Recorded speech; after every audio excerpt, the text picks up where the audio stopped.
Hello from Boston Airport, just getting ready to head back to London, and it got me to thinking about some of the ways that we can build our resilience for when things are a bit overwhelming or we're facing particularly stressful situations, maybe at work or in our personal life.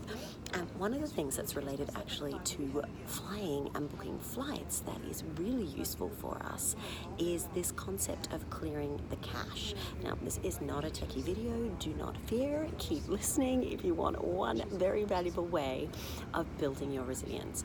So I travel quite a lot, and I don't know if you've had this happen, but you go in and you look at a flight and you think, it's 150 pounds, it's $150, wherever it is you are in the world, and you're umming and you're ahhing, and then like 30 minutes later you go back in and it's suddenly 200 pounds or $200. You're like, why did I not book that straight away? And you get a little bit frustrated with yourself. And then, you may already know this, you can do something called clear your cache. So it removes all of the history from your browser.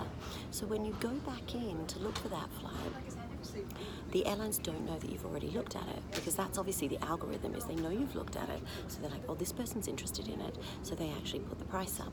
Now, what has this got to do with resilience?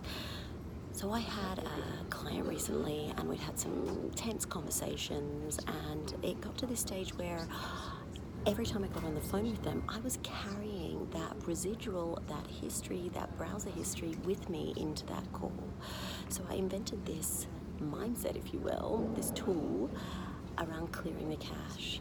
And I sat down and I said, what would it be like if I had never spoken to this client? How would I feel? What emotional state would I be in right before I picked up the phone? What words would I use with this client? How might I imagine this client to be in their best possible version of themselves? And how might I be the best possible version of myself in that conversation?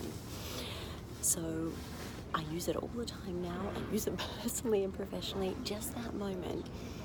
And you can write it down, or you can just take a moment to breathe in, clear the cache. There is no history here. It's a blank page, if you will. What would be the first thing I would say to this person?